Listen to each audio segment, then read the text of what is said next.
Kuliner adalah salah satu bentuk usaha yang paling menggiurkan dan memiliki satu prospek yang bagus untuk kedepannya.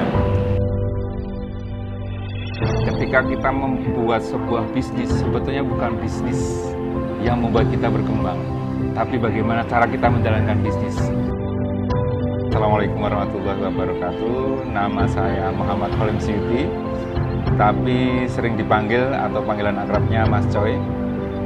Saya adalah owner atau pemilik dari warung soto kelapa muda dan juga lesehan Romo Gayeng. Kenapa saya memilih salah satu menu andalan yaitu bakso soto kelapa muda? Karena saya berpikir begini, Yogyakarta ini adalah kota yang besar, di mana sekaligus juga menjadi kota pelajar, dan hampir sepertiga penduduk Jogja itu berasal dari luar. Nah, sehingga saya berpikir kuliner adalah salah satu bentuk usaha yang paling menggiurkan dan memiliki satu prospek yang bagus untuk kedepannya. Nah, kemudian yang berikutnya yang saya pikirkan adalah kenapa saya memilih salah satu menu andalan yaitu soto kelapa muda. Karena kalau pada umumnya orang sudah mengenal soto, dan saya lihat peminat akan soto ini banyak sekali. Tetapi kalau saya perhatikan khususnya di Jogja sendiri, soto ya identik dengan seperti itu. Dan sehingga saya berpikir bagaimana saya membuat satu menu yang orang sudah kenal, tapi memiliki sedikit keunikan, sehingga saya berpikir bagaimana saya membuat membuat satu menu yang akhirnya saya menemukan menu yang saya kasih nama soto kelapa muda, di mana sotonya ini sedikit berbeda dengan yang lainnya, dan saya melihat ada satu keunikan yang insya Allah itu tidak ditemukan di tempat yang lainnya. Nah, dari keunikan itulah saya berharap ini menjadi pasar tersendiri buat usaha saya. Kenapa saya mengambil nama warung saya atau usaha saya itu soto kelapa muda dan juga lesehan Romo Gayeng.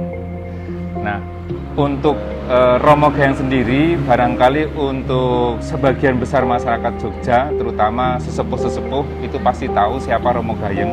Romo Gayeng adalah salah satu maestro kuliner yang sangat terkenal di Jogja dan juga saya yakin disegani pada masanya.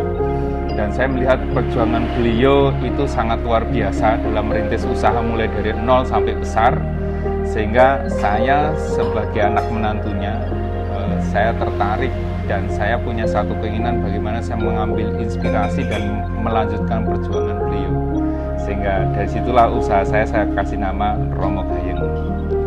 Nah, sekaligus di samping itu juga dengan saya membuat usaha yang saya kasih nama Romo Gayeng ini, saya juga ingin membangun silaturahmi lagi, mengumpulkan sedulur-sedulur yang dulu sempat kenal dengan Romo Gayeng, menjadi saudara-saudara Romo Gayeng, itu bisa kumpul lagi. Jadi istilah Jawanya itu ngumpul ke balong sing wis pisah.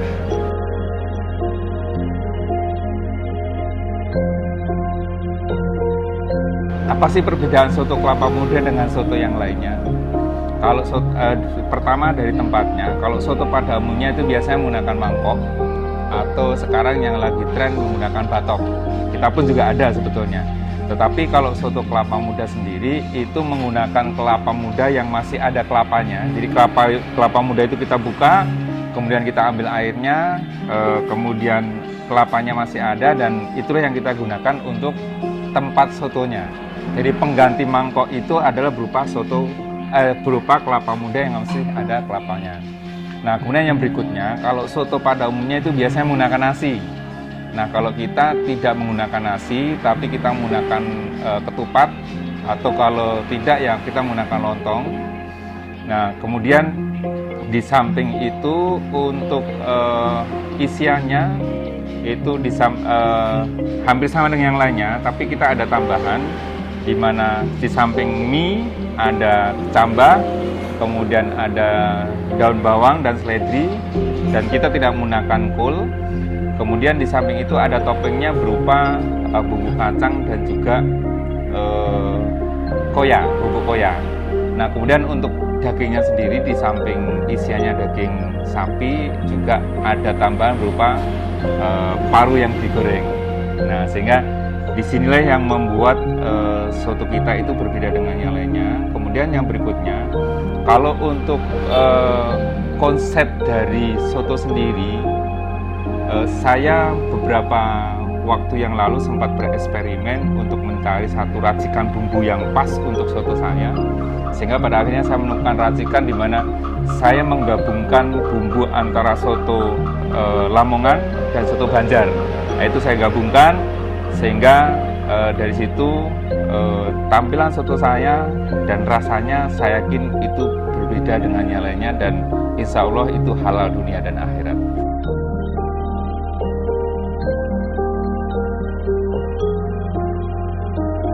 Untuk sistem pemasaran sendiri saat ini kita masih offline karena jujur saja untuk saat ini kita masih dalam proses pengembangan, dan kedepannya saya masih punya gambaran dan visualisasi yang sangat bagus untuk pengembangan bisnis saya, sehingga saat ini saya masih jalan secara offline, tapi kita sudah mempersiapkan untuk pengembangan usaha, kemudian kita juga sudah mempersiapkan bagaimana kita mulai menggunakan sosial media untuk pemasaran, mulai dari Facebook, Instagram, kemudian dan juga jasa layanan online yang lainnya, misalnya kita menggunakan Grab, menggunakan Gojek maupun menggunakan Shopee. Nah, untuk teman-teman yang penasaran ingin tahu gambaran sepintas tentang usaha kami, itu bisa dilihat di Instagram kami. Itu nama Instagramnya Soto Kelapa Muda Romo Gayeng, atau di Facebooknya, tapi mohon maaf untuk Facebooknya kami bikin baru karena yang Facebook lama itu dihack sama orang, jadi Facebooknya Soto Kelapa Muda Romo Gayeng. Kalau untuk suka dukanya, saya justru berpikir banyak sukanya daripada dukanya, karena saya memang tidak fokus pada dukanya, tapi saya fokus pada sukanya.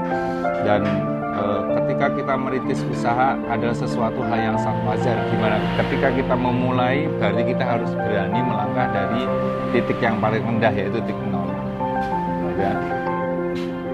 Sehingga kalau bicara tentang suka dukanya, tentunya ini bicara tentang bagaimana kita memulai sebuah usaha. Tentunya ketika kita sudah punya konsep usaha, sudah ada usahanya, tentunya usaha itu akan berkembang ketika kita punya pangsa pasar. Sehingga ini menjadi satu tantangan tersendiri bagaimana kita membangun sebuah pangsa pasar. Dan dalam hal ini saya memang dengan menu spesial saya Soto Kelapa Muda, saya ingin menciptakan pasar tersendiri. Bahkan barangkali nanti untuk kombinasi sotonya tidak hanya dari kalangan bawah saja, tapi saya juga bagaimana melirik untuk kalangan menengah dan juga ke atas. Nah, kalau kita bicara tentang fluktuatif, kalau misalnya sebuah usaha itu adalah hal yang sangat wajar, jadi ada naik turun itu sesuatu hal yang wajar. Tapi justru itulah romantika kita berusaha. Kalau turun terus nggak ada naiknya nggak asik, tapi kalau naik terus nggak ada turun-turunnya juga nggak enak. Jadi naik turun itulah yang menjadi seni tersendiri. Kemudian dalam hal ini saya sebagai owner, tapi sekaligus saya juga sebagai chef, pemilik dari resep masakan, saya mengatakan begini, ketika kita membuat sebuah bisnis, sebetulnya bukan bisnis yang membuat kita berkembang, tapi bagaimana cara kita menjalankan bisnis. Sama halnya ketika saya memasak satu masakan, itu sebetulnya enak atau tidaknya, nikmat atau tidaknya sebuah masakan itu bukan ditentukan dari bumbunya saja, tapi dari bagaimana orang yang memasaknya. Dan ini sebetulnya saya tidak hanya bicara tentang resepnya, tapi kita bicara tentang masakan itu tidak hanya memasak secara real, tapi juga memasak dengan hatinya. Bagaimana kita memasak dengan hati, sehingga ketika kita membuat satu masakan dan hati kita menyatu di situ, itulah yang akan menciptakan satu cita rasa tersendiri. Bahkan saya melihat ada satu keunikan ketika kita menjalankan bisnis kuliner ini.